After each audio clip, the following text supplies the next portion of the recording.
Hello tout le monde, on se retrouve aujourd'hui pour quelques réceptions. On a tout d'abord 3 colis de Service Presse, une commande que j'ai passée sur le coffre à flonflon, je vous avais déjà présenté cette boutique que j'adore, et on finira avec quelques achats Easy Cash que j'ai fait cet après-midi.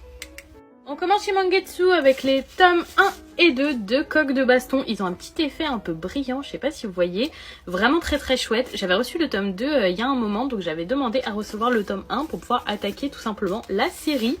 Ça a l'air très chouette, les dessins sont très beaux, je pensais pas que ce serait aussi détaillé. Franchement j'apprécie beaucoup le style graphique et apparemment c'est assez drôle, donc à voir si l'humour m'atteint ou pas.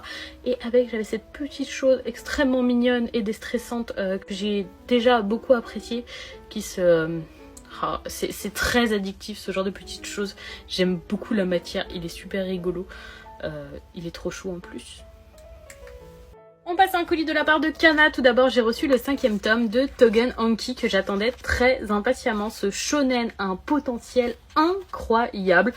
Il est assez sombre, j'aime beaucoup. Je serais pas étonnée de le voir bientôt arriver en animé parce qu'il est vraiment trop bien. On continue avec le 9e tome de Spy Family. Son animé a été annoncé assez récemment. Je pense qu'il va être très chouette. Encore une histoire d'espion qui est très agréable à lire. Je me suis mis à jour assez récemment et le tome 8 était très chouette, donc j'avais hâte de lire celui-ci. On continue avec le 10e et avant-dernier tome de Cigarette and Cherry. J'aime vraiment beaucoup ce titre. Il est assez atypique, c'est une romance comme on en voit rarement. En plus on suit le garçon pour une fois. Et vraiment j'ai trop hâte de lire ce tome parce qu'à chaque fois c'est un bonheur. On finit les services presse avec le 4e et dernier tome de Phantom Seer que j'avais très hâte de découvrir. J'ai un peu peur que la fin soit extrêmement précipitée, je m'en doute totalement d'ailleurs, vu tout ce qui restait à dire sur cette histoire. Mais bon, j'ai hâte de découvrir quand même. Je vais ensuite vous parler d'un petit colis du coffre à flonflon. J'ai passé une commande chez eux, c'est ma 2e à chaque fois. Je suis trop contente de ce que je trouve chez eux. C'est beaucoup de goodies, de déco, etc. sur des thèmes notamment Nintendo majoritairement. En tout cas, c'est ce qui m'intéresse et j'adore. J'ai donc pris le bundle édition illimitée Halloween à 62 €. Tout d'abord, j'ai ce tote bag Jaco. Tout va être à l'effigie de Jaco. Moi, c'est un de mes PNJ dans l'univers Animal Crossing. C'est un de mes préférés avec Céleste. Donc, je suis trop contente. Et Robusto, évidemment. J'avais d'abord cette petite boule à thé avec Robusto pour faire infuser mon thé. Alors moi, j'en bois beaucoup. Donc ça, c'est très bien pour moi. Cette petite figurine de Jaco en bois qui est incroyable. Jaco est trop chou. J'adore Jaco. Tout va être à l'effigie Jaco. Vous allez entendre son nom 500 fois en l'espace de quelques minutes. Un petit porte-clés également en bois que je trouve également adorable, forcément, comme absolument tout ce que je vais vous présenter. Ensuite, il y a le mug, le perchoir et Jaco, donc qui est le mug édition illimitée Halloween.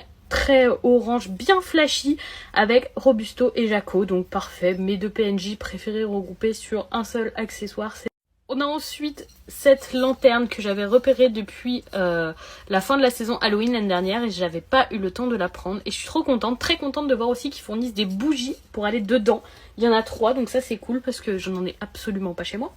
Et on finit avec cette boîte à thé, le perchoir et Jaco. Vous avez le choix entre prendre cette boîte à thé donc qui est gravée, que je trouve superbe, ou un sachet qui est très beau aussi avec l'infusion dedans. Donc c'est de l'infusion de cette plante qui s'appelle pigeon quelque chose, je ne me rappelle plus. Ce ne sont que des fleurs, il n'y a pas de thé dedans. Et c'est une infusion, quand vous allez la faire, ça va faire de l'eau bleue. Mais par exemple, si vous rajoutez du citron dedans, ça va changer de couleur. L'eau, elle va devenir un peu rose-violet.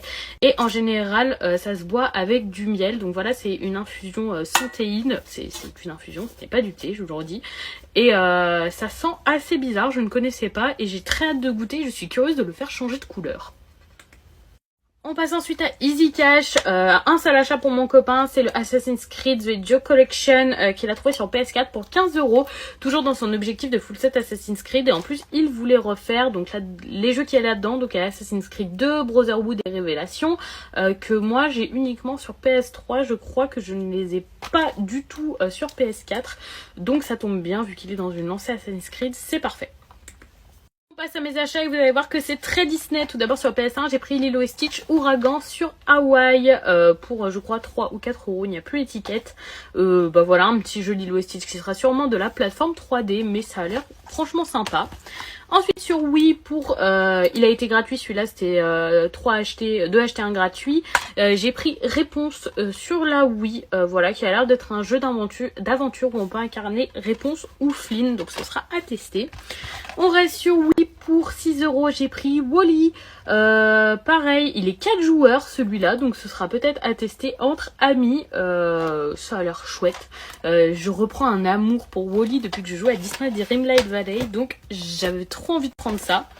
Et j'ai fini avec Alice au Pays des Merveilles, mais le film Tim Burton, pas le film classique de Disney. Voilà, souvent les jeux Disney sur Wii sont très sympas. J'ai ensuite trouvé de chez Soleil Manga pour 4 € chacun les tomes 7 et 8 de Come To Me qui viennent compléter ma collection. Je les ai pas encore lus, les 6 premiers tomes, mais au moins je pourrais tout enchaîner. Je pense que ça va me plaire, c'est du shoujo classique. Normalement ça passe toujours bien avec moi. J'étais trop contente parce que c'est rare de les voir en boutique d'occasion. J'ai trouvé le second tome de Mauvaise Herbe pour 9 €. Bon, il est plus cher de base, mais je trouve que c'était un peu cher pour de l'occasion. Mais tant pis, j'avais envie de l'avoir. J'avais le tome 3 déjà dans ma PAL et le 1 aussi, donc ça complète. Et pour finir, j'ai trouvé le second tome de Suikoden 3, également de chez Soleil Manga en Perfect Edition pour 7 €. Donc très très contente parce que j'avais beaucoup aimé le premier tome, mais Soleil n'envoyait pas la suite et j'avais envie de la découvrir.